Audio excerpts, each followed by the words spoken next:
At 11:47 p.m., someone knocked on my door. When I opened it, Don't leave my me neighbor alone was tonight. standing there in tears, holding her coat tightly around herself.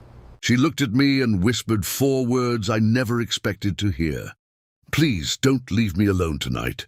I had no idea what had happened to her that evening, or how opening my door would eventually change both our lives. Before we discover what happened, please like this story, share it with someone who loves emotional stories, and subscribe to StoryMun for more heart-touching stories. And tell us in the comments where you're watching from. Now take a breath, and let's get started. At 11:47 p.m., Mara knocked on Caleb's door, tears running down her cheeks. Caleb opened it and immediately knew something was wrong. "What happened?" She tried to answer, but her voice broke. "The date was horrible. He spent the whole evening making fun of my job. Then he told me I was too boring and left me outside the restaurant." Caleb stepped aside. "Come in. You don't have to explain anything tonight." Mara hesitated. Then she whispered, "Please don't leave me alone tonight." Caleb nodded. "You're not alone." From the hallway, his 8-year-old daughter Ruby appeared carrying a soft blanket.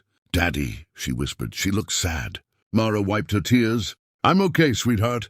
Ruby shook her head. "Daddy says people don't have to be okay all the time." For the first time that night, Mara smiled. Caleb made tea while she sat quietly at the kitchen table. After a few minutes, she whispered, "Do you ever feel like you're just not enough?"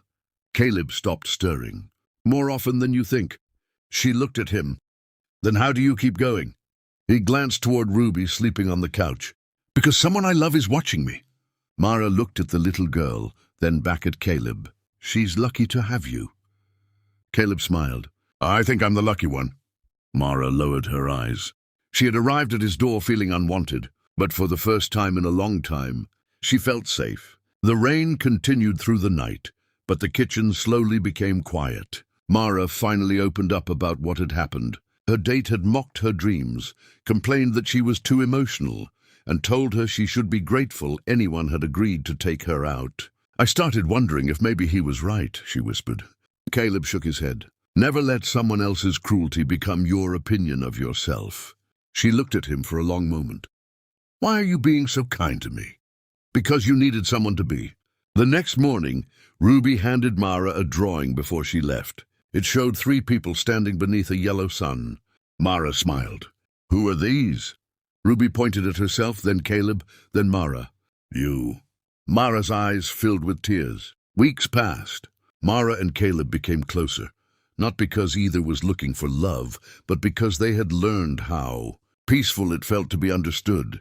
One evening, Mara stood on Caleb's porch. "That terrible date changed my life," she said. Caleb smiled. "How?"